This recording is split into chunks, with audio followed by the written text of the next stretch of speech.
Nagdaog nga kandidato sa syudad sa Iloilo ginproklamar subong nga hapon. Si John Sala nakatuto.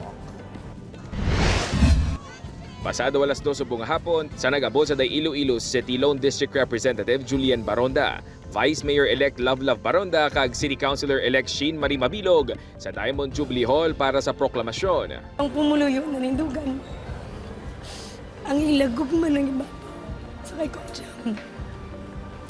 Kagina nakita natin sa strong almost 178,000 votes.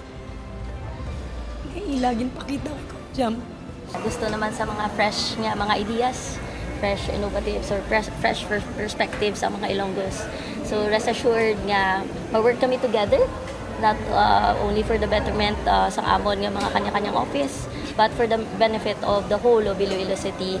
Sa labing unang ation, Lunsay mga kababainhan ang magauyat sang top posisyon sa syudad sang Iloilo sa pagka-representante, mayor kag vice mayor. Samtang pasado alas 3 ang hapon, nag-abot naman ang grupo ni Iloilo City Mayor-elect Raisa Treñas Chu. Kaupod ang 11 ka mga city councilors nga sanday Sedfrey Cabaluna, Miguel Treñas, Rex Sarabia, Alan Zaldivar, Lindon Acap, Nene de la Liana, Mandri Malabor, Johnny Yang, Romel Duron, Rudolph Ganzon, kag Frances Grace Parcon.